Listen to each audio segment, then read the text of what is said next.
ज्ञानपीठ पुरस्कार विजेते ज्येष्ठ मराठी साहित्यिक विष्णू वामन शिरवाडकर म्हणजेच कुसुमाग्रज यांचा जन्मदिवस मायबोली मराठी भाषा दिवस म्हणून साजरा केला जातो। मराठी भाषेतील अग्रगण्य कवी, नाटककार, लेखक व समीक्षक विष्णू वामन शिरवाडकरांना कुसुमाग्रज या टोपण नावानेही ओळखले जाते। कुसुमाग्रज आत्मनिष्ठ व समाजनिष्ठ जाणीव असणारे मराठीतील महत्त्वाचे लेखक मानले जातात।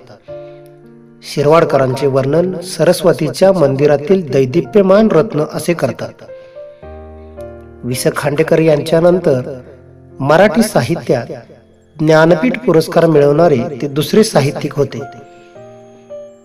विष्णू वामन शिरवाडकर अर्थात कुसुमाग्रज यांचा जन्म 27 फेब्रुवारी हा मराठी भाषा गौरव दिन अथवा मराठी राजभाषा दिवस म्हणून साजरा केला जातो।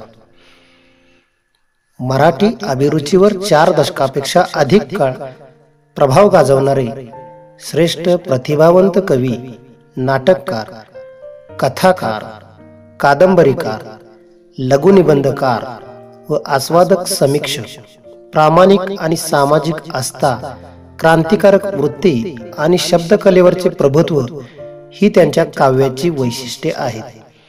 त्यांच्यातल्या सखोल सहानुभूतीने त्यांना समाजाच्या सर्व थरातील वास्तवाला भिडण्याचे आणि पौराणिक आणि ऐतिहासिक व्यक्तिमत्वामधील मानवी वृत्तीचा शोध घेण्यासाठी प्रवृत्त केले। त्यांच्यातल्या शोधक आणि चिकित्सक स्वभावाने त्यांना प्रत्यक्ष ईश्वरासंबंधी प्रश्न उपस्थित करायला आणि माणसाच्या समग्रतेचे आकलन करायला प्रवृत्त केले। त्यांचे समृद्ध आणि प्रगल्भ व्यक्तिमत्व वैविध्यपूर्ण आणि प्रसन्न रूपात त्यांच्या साहित्यात प्रतिबिंब झाले आहे। मराठी कुसुमाग्रजांच्या कविता तरुणांना प्रेरणा देणाऱ्या आहेत।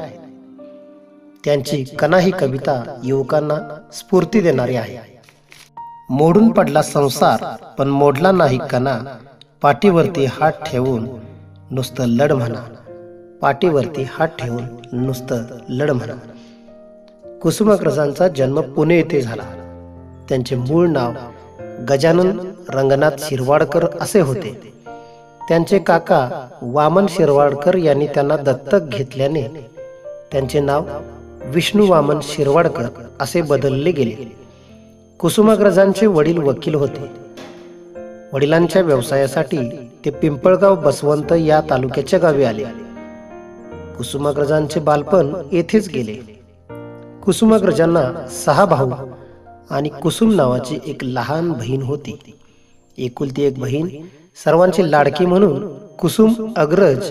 कुसुमचे अग्रज म्हणून कुसुमाग्रज असे नाव त्यांनी धारण केले। तेव्हापासून शिरवाडकर कवी कुसुमाग्रज या टोपण नावाने ओळखले जाऊ लागले।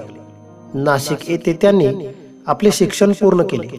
BA ची पदवी मिळवल्यानंतर काही काळ त्यांनी चित्रपट व्यवसायामध्ये पटकथा लिहिणे, चित्रपटात छोट्या भूमिका करणे अशी कामे केली। यानंतर सोबत स्वराज्य, प्रभात, नवयुग, धनुर्धारी अशा विविध नियतकालिकांचे वृत्तपत्रांचे संपादक म्हणून त्यांनी काम पाहिले। 1932 साली झालेल्या काळाराम मंदिर प्रवेश सत्याग्रहात त्यांचा सहभाग होता। 1933 साली ध्रुव मंडळाची त्यांनी स्थापना केली। अनेक सामाजिक चळवळीत सत्याग्रहामध्ये सहभाग घेतला। पुढील काळातही त्यांनी नाशिक जिल्ह्यातील आदिवासी विद्यार्थ्यांना शिक्षणासाठी मदत केली। पत्रकारितेच्या निमित्ताने मुंबईत आल्यानंतर शिरवाडकरांना मुंबई मराठी साहित्य संघाचे डॉक्टर अ.ना. भालेराव भेटले। मराठी रंगभूमीचा सुवर्णकाळ संपून ती मृतप्राय होऊ नये म्हणून झटणारे भालेराव यांनी कवी शिरवाडकरांना नाटके लिहिण्यास प्रवृत्त केले। केवळ कवी असलेले वि.वा. शिरवाडकर बघता बघता एक यशस्वी नाटककार झाले। 10 मार्च 1999 रोजी शिरवाडकरांचे निधन झाले।